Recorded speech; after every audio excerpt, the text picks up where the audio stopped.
Halo Sobat BMKG, selamat datang di podcast Ngobrol Asik, tempat anak muda ngobrol asik dan santai.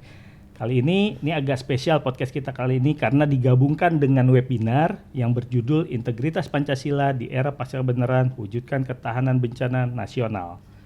Kalau dari judul topiknya aja nih udah agak berat nih. Ya. Jadi hari ini kami mendatangkan 3 narasumber. 1 narasumber yang datang langsung, 2 bergabung melalui kanal Zoom. Yang pertama, narasumber pertama itu ada Bu Ririn ya, dari praktisi humas. Atau karena dihadiri sama teman-teman mahasiswa generasi Gen Z gitu, saya panggilnya Mbak Ririn kali ya. Oke, siap Mas Dimas, supaya ada aura muda. Ya, gitu. Terus narasumber yang kedua di kanal Zoom ini sudah ada Pak Warjo selaku Kepala Stasiun Meteorologi Namlia Ambon ya Pak. Selamat siang Pak Warjo. Selamat siang Pak Cesar, selamat siang Ibu Riri. Selamat siang. Selamat siang Pak. Sehat ya Pak ya. Narasumber yang ketiga yang selanjutnya ini ada Pak Ardiansah. Pak Ardiansah ini selaku Kasubag TU Stasiun Geofisika Palu ya Pak ya. Selamat siang Pak Ardiansah. Iya Pak Cesar, selamat siang. Selamat siang ya. Selamat siang Pak Cesar. Selamat siang Bu Ririn. Selamat siang Pak Ardiansyah. Selamat siang. Mungkin yang pertama saya ke Mbak Ririn dulu ya. Sebagai narasumber yang pertama. Mbak, ini sebenarnya yang disebut era pasca kebenaran itu apa sih? Oke, baik Mas Dimas. Sebelum saya menjawab pertanyaan dari Mas Dimas, saya ingin menyapa teman-teman yang hadir melalui Zoom maupun yang datang langsung ke studio ini. Selamat siang teman-teman muda, tetap semangat ya. Dan saya memiliki pantung. Saya pingin dengar suaranya cakap nih dari studio. Ayo, tolong teman-teman nih, mahasiswa nih, tolong dibantu. Oke. Bintang film bernama Luna Maya. Cakep. Tampil dengan judul Ular Berbisa. Cakep. Wujudkan integritas Pancasila. Cakep. Bangun ketahanan Indonesia. Wih, mantap sekali Bu. Ini benar-benar linear sama topik yang kita bahas hari ini nih. Oke, mantap. Jadi gimana Bu, terkait dengan apa sih era pasca kebenaran tuh? Oke, Mas Dimas. Jadi era pasca kebenaran mungkin dari hemat saya agak terdengar asing ya. Terutama betul. Untuk generasi Gen Z dan milenial Y, bahkan di generasi kita Mas Dimas. Di baby boomers. Jadi ini merupakan istilah yang apa sih era pasca kebenaran itu? Sebenarnya era pasca kebenaran ini terjadi atau terdengar kembali saat pemilihan Presiden Amerika Serikat, yaitu Donald Trump dan Hillary Clinton. Saat itu mereka memberikan statement yang cukup kontroversial dan dikutip di beberapa media mainstream. Jadi Donald Trump ini melabeli media-media mainstream yang berpotensi ke arah opini publik. Isu. Jadi ini merupakan salah satu di mana era pasca kebenaran ini muncul kembali. Dan kalau menurut dari istilahnya, era pasca kebenaran ini merupakan suatu era di mana setiap individu atau masyarakat itu memiliki subjektivitas. Subjektivitas terhadap suatu masalah atau kondisi situasi. Jadi secara perasaan, keyakinan tanpa adanya rasionalitas dan fakta yang ada. Seperti itu Mas Dimas. Oke. Seperti itu. Jadi sebenarnya udah agak lama ya Bu ya? Iya betul. Dan muncul kembali di politik kembali, ya.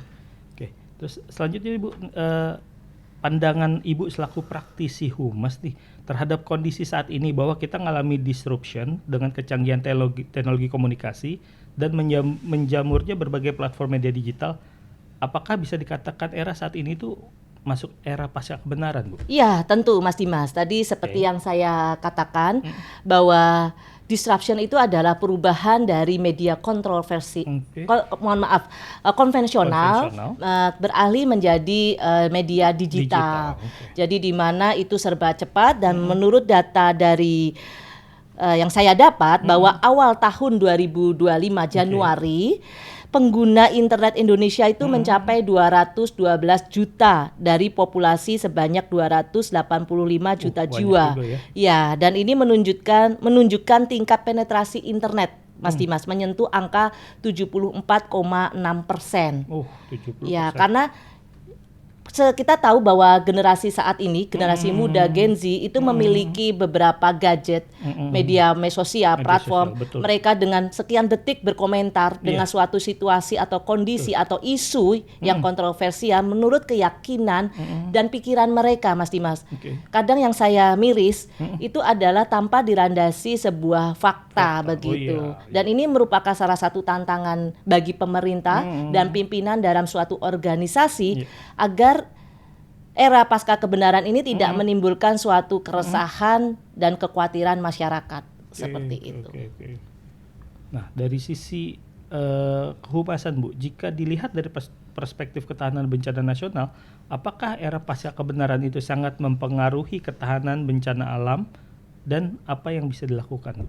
Ya, tentu. Jadi seperti yang tadi saya katakan bahwa di era pasca kebenaran setiap individu atau masyarakat itu memiliki kebebasan beropini dan kita negara demokrasi, Mas Dimas. Betul. Kita tidak bisa mengekang suatu masyarakat beropini seperti ini, seperti itu. Ini sudah bebas. Apalagi generasi kalangan muda sangat bebas mengutarakan pendapat beda dengan generasi kita sebelumnya. Betul.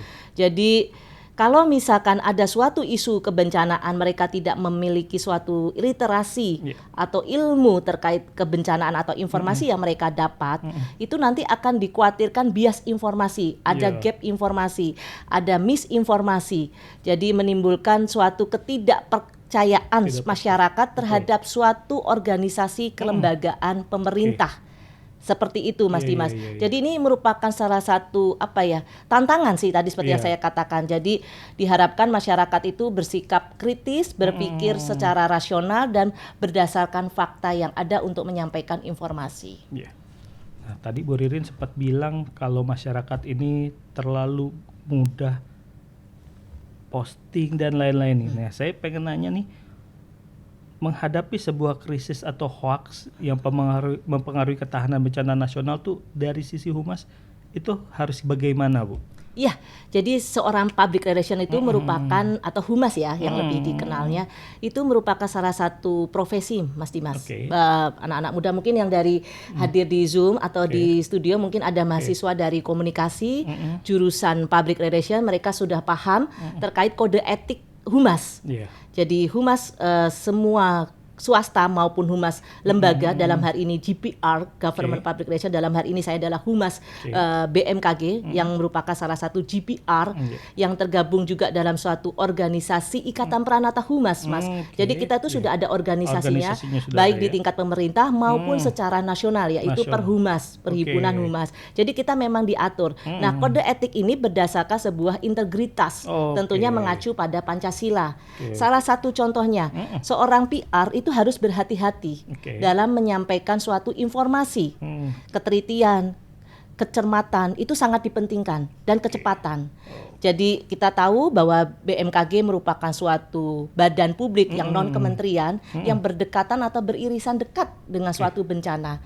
Maka perlu ada lebih effort dalam menyaring informasi yang disampaikan ke masyarakat agar informasi yang disampaikan nantinya tidak menimbulkan kebingungan, keresahan dan kekhawatiran terhadap masyarakat.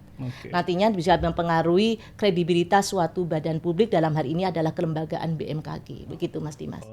Untuk selanjutnya narasumber kita akan bertanya kepada narasumber yang kedua dan ketiga. Mungkin ini pertanyaan pertama ini bisa langsung ke Pak Warjo dan Pak Ardiansyah nih, karena dua-duanya kan narasumber kita ini dari BMKG.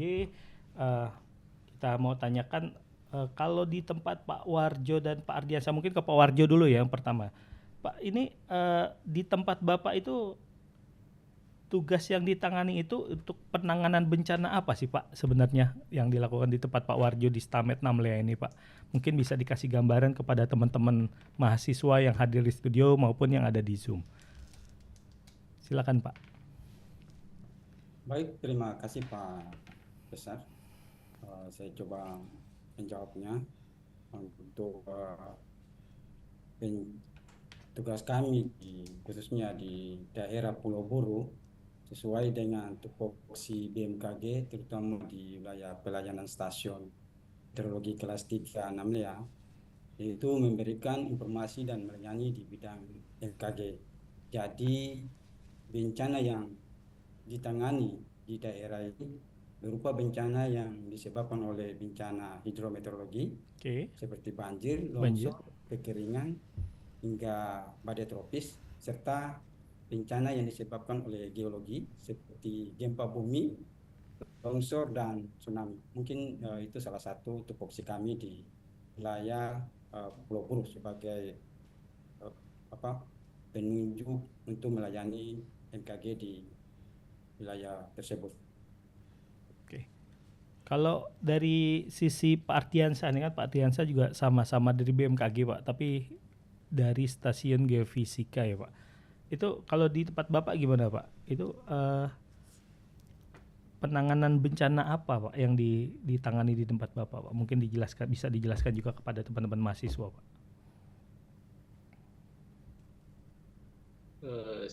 Siap, terima kasih Pak Cesar. Sejalan dengan penjelasan oleh Bapak Kasmet Warjo, khususnya saya ini di bidang geofisika, artinya lebih spesifik ke pemantauan dan peringatan dini gempa bumi dan tsunami. Kami bertugas untuk mendeteksi aktivitas seismik secara real time melalui jaringan seismograf yang tersebar di seluruh Indonesia. Ya, termasuk ya Sulawesi Tengah, ya artinya skop yang pemantauan kami. Begitu juga wilayah-wilayah Indonesia lainnya, mau Papua, mau Jawa dan sebagainya yang merupakan masuk di lempeng tektonik aktif lainnya.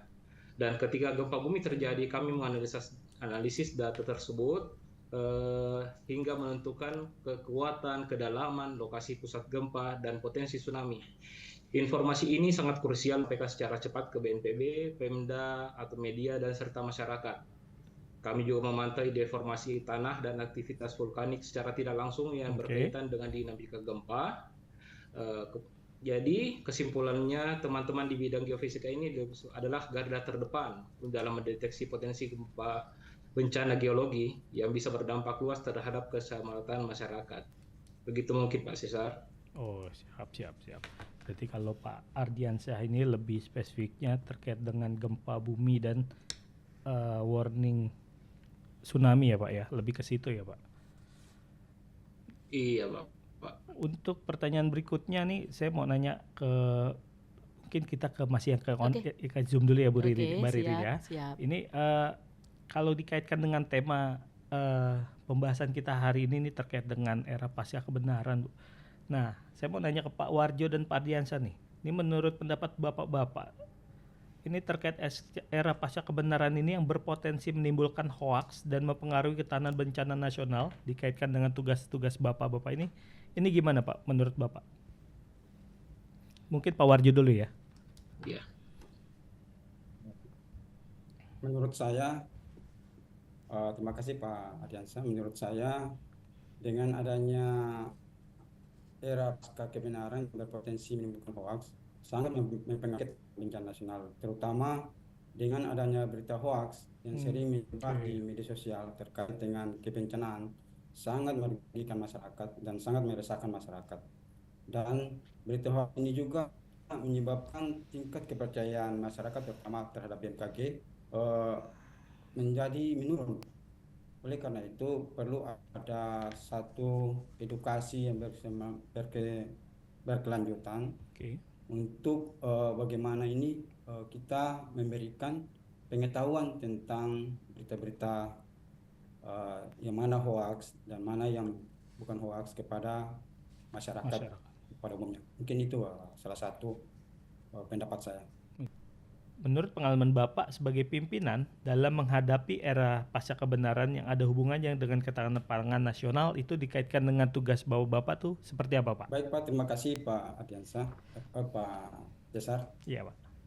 Terkait dengan era pasca kebenaran yang berpotensi menimbulkan hoaks, sangat mempengaruhi, terutama sangat mempengaruhi ketahanan bencana nasional, di mana dengan adanya berita hoaks yang sering menyebar di media sosial terkait dengan kebenaran, terkait dengan kebencanaan, sangat merugikan masyarakat.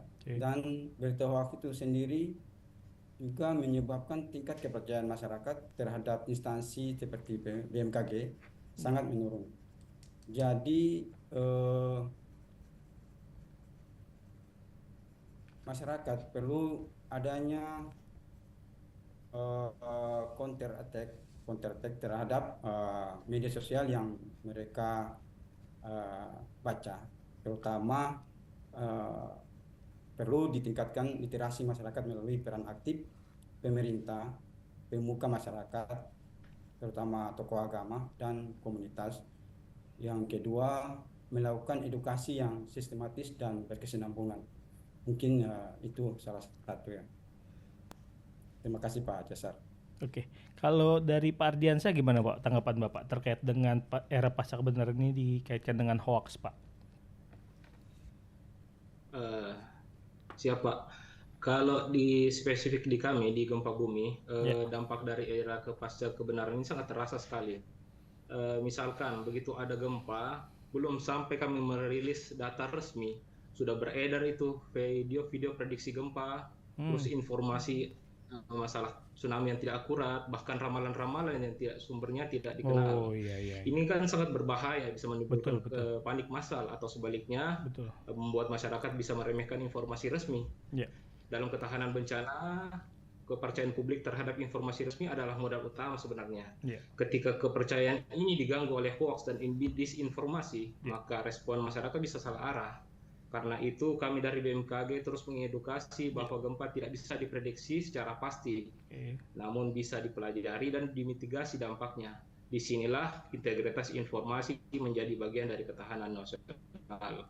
Oleh karena itu kami selaku BMKG harus bekerja keras membangun kredibilitas dan literasi informasi, serta mendorong masyarakat hanya untuk merujuk pada sumber informasi resmi, serta melibatkan media dan komunikasi lokal sebagai mitra dalam menyebarkan informasi yang benar.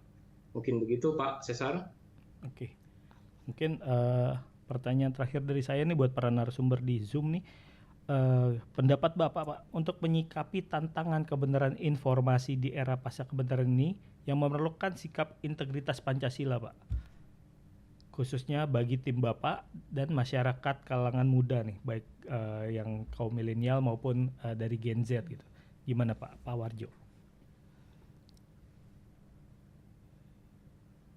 Terima kasih Pak Cesar. Terkait dengan sikap integritas Pancasila khususnya bagi di tim saya, tim terutama di Stasiun Meteorologi 6 ya, saya memberikan arahan. Terus ketika ada informasi yang masuk maupun informasi yang keluar, kita mengidentifikasi mana berita hoax dan mana berita asli. Jadi ada beberapa poin yang saya instruksikan bahwa perlu teliti, hati-hati dalam membaca informasi, terutama pada judul-judul yang provokatif seperti info-info tentang yang tersebar di media sosial. Yang kedua, jangan asal sebar informasi yang belum jelas kebenarannya. 3, cermati alamat situs internet website, apakah itu asli atau tidak. Yang keempat, periksa dengan teliti kebenaran fakta kepada sumber berita yang asli dan cek keaslian foto dan gambar. Mungkin solusi-solusi itu yang dapat menyebabkan kami di tim daerah itu bisa menangkal dan memverifikasi informasi-informasi hoax yang masuk di daerah. Mungkin itu salah satu ya Pak Cesar. Kalau dari Pak Ardiansyah gimana Pak? Sejalan dengan Pak Warjo, tapi saya cuma menambahkan sedikit sih Pak. Sebenarnya integritas Pancasila itu harus menjadi dasar bagi seluruh insan BMKG dalam bekerja, termasuk saat menyampaikan informasi kepada publik. Dalam menghadapi era pasca kebenaran, sikap profesional, jujur, dan bertanggung jawab ini seperti diamanatkan dalam nilai Pancasila itu sangat penting. Dan untuk bagi generasi muda, mereka ya ini harus belajar bersifat kritis dan etis dalam menggunakan media sosial. Tidak mudah menyebarkan informasi tanpa cek sumber, apalagi itu sensitif ya, menyangkut isu-isu sensitif seperti bencana. Harapannya generasi muda ini sebagai duta literasi informasi jadi penyaring, filter, bukan malah jadi latah, jadi penyebar hoax. Karena sepatutnya mereka lah ini mesti paham akan Pancasila. Mereka tidak menyebar ketakutan, justru jadi harapan kita di masa depan. Begitu mungkin, Pak. Oke, berarti dari 3 narasumber ini yang bisa saya kaitkan ya, mungkin buat kalangan muda nih, disaring sebelum sharing, itu yang penting di situ. Oke, selain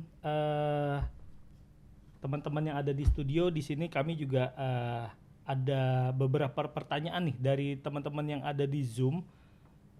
Mungkin kita kasih 3 pertanyaan nih, tiga penanya yang akan bertanya. Itu terserah mau baik bertanya kepada Mbak Ririn, kepada Pak Warjo ataupun Pak Ardiansyah. Ayo saya kasih kesempatan 3 penanya, 3 pertanyaan.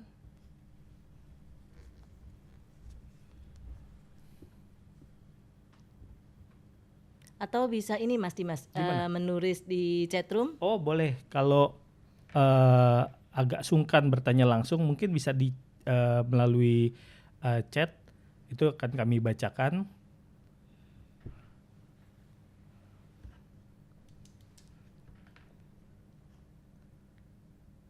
Nah, ada nih satu pertanyaan nih, Mbak Ririn, ada dari Mbak Au. Ya kita anggapnya ini Mbak semua ya. Kalau ibu-ibu dengar kita ya males Mas Dimas. Lebih milih masak sepertinya mereka daripada dengar kita begini. Ini ada Mbak Aulia Putri nih.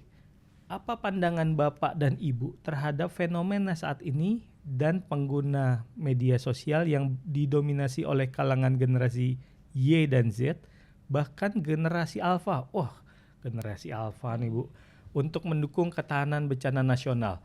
Mungkin satu dulu nih dari pertanyaan Mbak Aulia Putri, mungkin saya ke Mbak Ririn dulu ya untuk ditanggapi. Mungkin nanti bisa ditayangkan kembali, izin. Oh iya, chatnya ya. Jadi pandangan terkait penggunaan media sosial yang didominasi, kalau menurut saya bahwa kita ini merupakan satu tantangan Mas Dimas. Tadi seperti yang saya katakan di era pasca kebenaran, karena apa yang kalian tulis, apa yang kalian ucap sekian detik itu akan tersebar. Maka berhati-hatilah dengan apa yang kalian tulis, kalian rasakan, kalian pikirkan di dalam media sosial yang kalian tuangkan di situ. Nah, tapi kita perlu memanfaatkan generasi-generasi Gen Z dan Alpha, Mas Dimas. Karena mereka ini salah satu generasi yang berbeda dengan kita zaman dulu. Mereka punya budaya yang kreativitasnya tinggi out of the box, terus kemudian imajinatif. Nah, ini kita berdayakan agar informasi yang kita sampaikan secara utuh itu tidak terpisahkan. Jadi utuh, komprehensif. Karena kita badan publik, lembaga pemerintah, kita perlu menggandeng teman-teman generasi muda sebagai suatu garda depan dalam menyampaikan informasi. Saya setuju dengan Pak Ardiansyah bahwa generasi muda ini merupakan duta literasi. Contoh, kita bisa membentuk petani milenial, terus kemudian pasukan gempa milenial seperti itu contohnya. Betul. Nah, ini sangat perlu dibentuk Mas Dimas. Gitu. Itu sangat bagus tuh Bu ya, menginspirasi nih buat teman-teman mahasiswa yang ada di sini maupun yang di Zoom nih. Karena kita tidak mengelakkan Mas Dimas, perkembangan sudah maju. Betul. Terus media digital juga sudah menjamur dan itu sangat cepat, sangat efektif. Seperti itu Mas Dimas. Mungkin saya ke narasumber kedua nih, Pak Warjo. Kalau menurut Pak Warjo, komentar Pak Warjo terkait dengan pertanyaan tadi dari Mbak Aulia Putri itu terkait dengan penggunaan media sosial oleh generasi Y, generasi Z, bahkan generasi Alpha, Pak. Mungkin dari Pak Warjo nih yang kalau kita lihat sepertinya lebih senior dari kita, Mbak Ririn nih. Mungkin tanggapan Pak Warjo gimana, Pak? Bisa dikomentari, Pak. Baik. Terima kasih. Pertanyaannya sangat bagus sangat baik dari Ibu siapa tadi, Pak? Mbak Aulia Putri. Mbak Aulia. Iya. Kayaknya Mbak Aulia nih golongan Gen Z ya. Iya.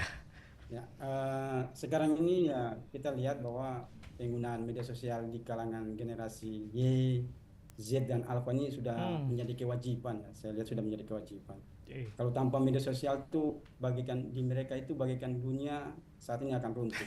Betul Pak, betul bisa.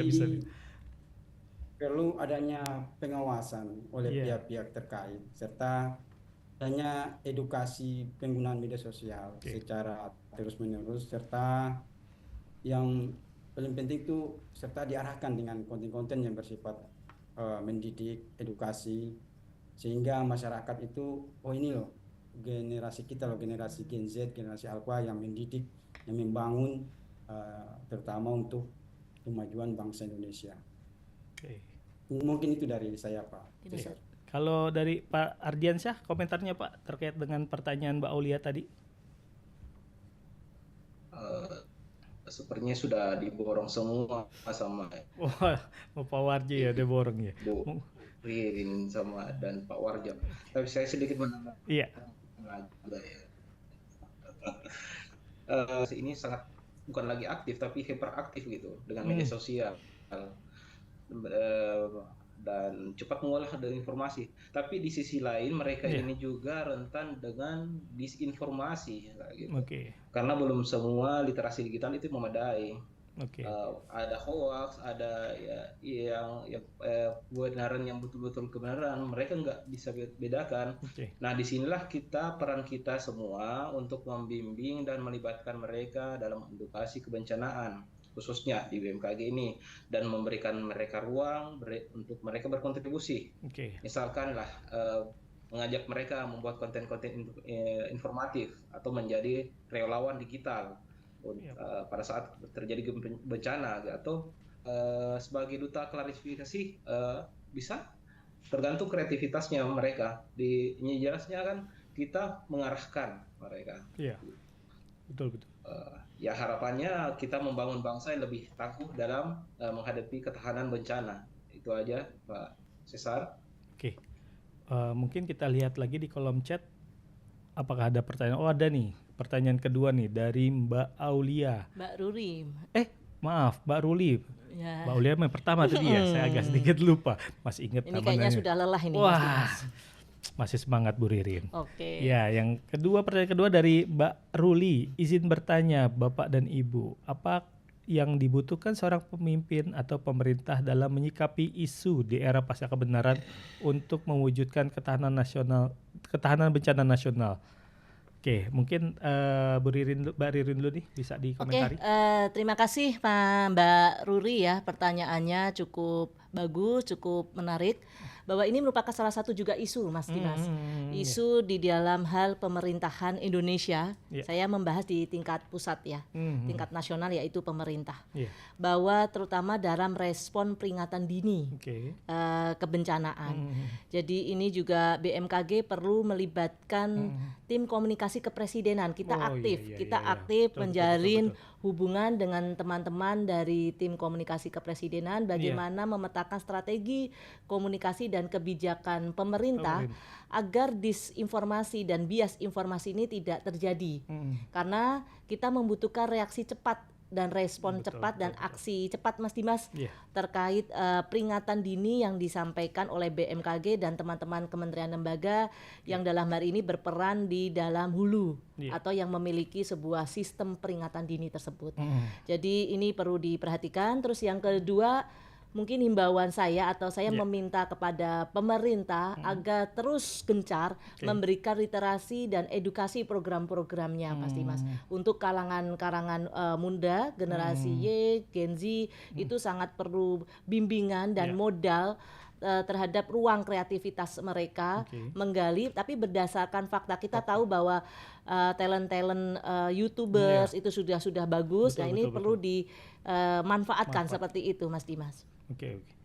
Mungkin dari Pak Warjo bisa ada tanggapan Pak terkait dengan pertanyaan Mbak Ruli tadi?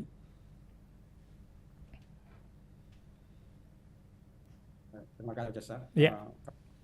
Kalau saya sih menyarankan kepada pemerintah, negara tuh harus hadir, memberikan solusi hadirnya pemerintah perkembangan teknologi informasi dan komunikasi.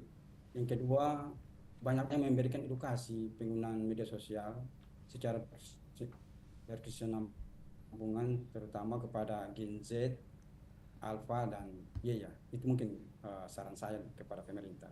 Terima kasih Pak Josa. Ya, mungkin Pak Ardi bisa menambahkan, Pak. Kalau menjadi pemimpin ya dalam menghadapi isu di PSK kebenaran ini, ya setidaknya jadi seperti dikatakan oleh Bu Ririn, selain dari responsif, pemimpin itu harus kredibel, bukan hanya berbicara berdasarkan data, tapi juga bagaimana dia membangun narasi yang bisa dipercaya oleh publik. Dalam konteks bencana ini ya, BMKG bukan cuma kecepatan, tapi keakuratan informasi ini sangat menentukan karena sangat-sangat fatal sekali, bisa karena taruhan nyawa bisa akibatnya. Maka seyogyanya pemimpin ini perlu mengedepankan transparansi, menjalankan kerjasama antar sektor, dan menjadi panutan dalam menyebarkan informasi yang benar. Seperti itu mungkin. Oke, luar biasa nih dari narasumber kita nih bertiga. Iya. Untuk selanjutnya mungkin ini pertanyaan terakhir ya. Kita kasih closing statement. Iya, ya mungkin nanti ini yang terakhir nih, tadi seperti ada chat yang terakhir. Ini dari Yohanes. Apa yang telah dilakukan pemerintah dalam penanganan isu ini? Karena sangat berdampak pada kebenaran informasi, khususnya terkait ketahanan bencana nasional.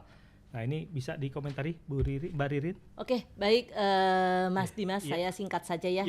Sekaligus nanti saya juga memberikan closing statement, imbauan dikit, bahwa kita terutama khususnya di bidang perspektif komunikasi, ini merupakan masalah isu yang sangat krusial yang harus diselesaikan benang merahnya, seperti itu Mas Dimas.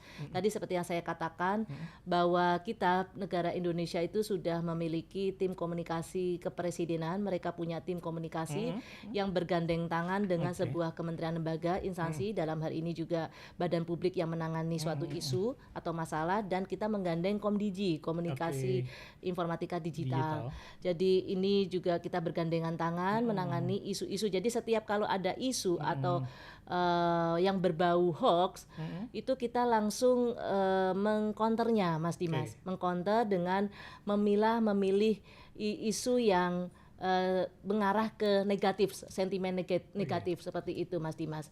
Nah, mungkin saya juga memberikan himbauan, meminta kepada generasi muda ini, karena kalian merupakan salah satu garda depan duta literasi. Kami mohon kepada teman-teman yang hadir melalui Zoom dan yang hadir di ruangan studio ini, saya minta cerdas bersikap kritis, karena kalian adalah mahasiswa, kalian memiliki pikiran yang sangat terbuka, yang mereka menerima semua informasi Mas Dimas dari berbagai kiblat, dari budaya barat maupun budaya timur. Jadi mereka harus cerdaslah dalam memilah dan memilih informasi, meng-cross check kembali sumber yang resmi, seperti itu Mas Dimas. Oke. Ya, mungkin terakhir ya, ini saya mau menyampaikan terima kasih kepada ketiga narasumber kita nih, ke Mbak Ririn, terima kasih Mbak, Pak Warjo, Pak Ardiansyah, terima kasih semuanya. Mungkin sebelum ditutup, saya akan tutup dengan pantun. Tadi kan Mbak Ririn sudah ngeluarin pantun nih. Saya mau pantun penutup nih buat teman-teman yang ada di studio maupun di Zoom nih. Mohon bantuan cakepnya nih ya. Membeli gelas menggunakan tas. Cakep. PKP 12. Paling berintegritas. Terima kasih semuanya. Wassalamualaikum warahmatullahi wabarakatuh. Waalaikumsalam warahmatullahi wabarakatuh. Terima kasih Pak Dimas. Terima kasih semuanya Bapak, Ibu.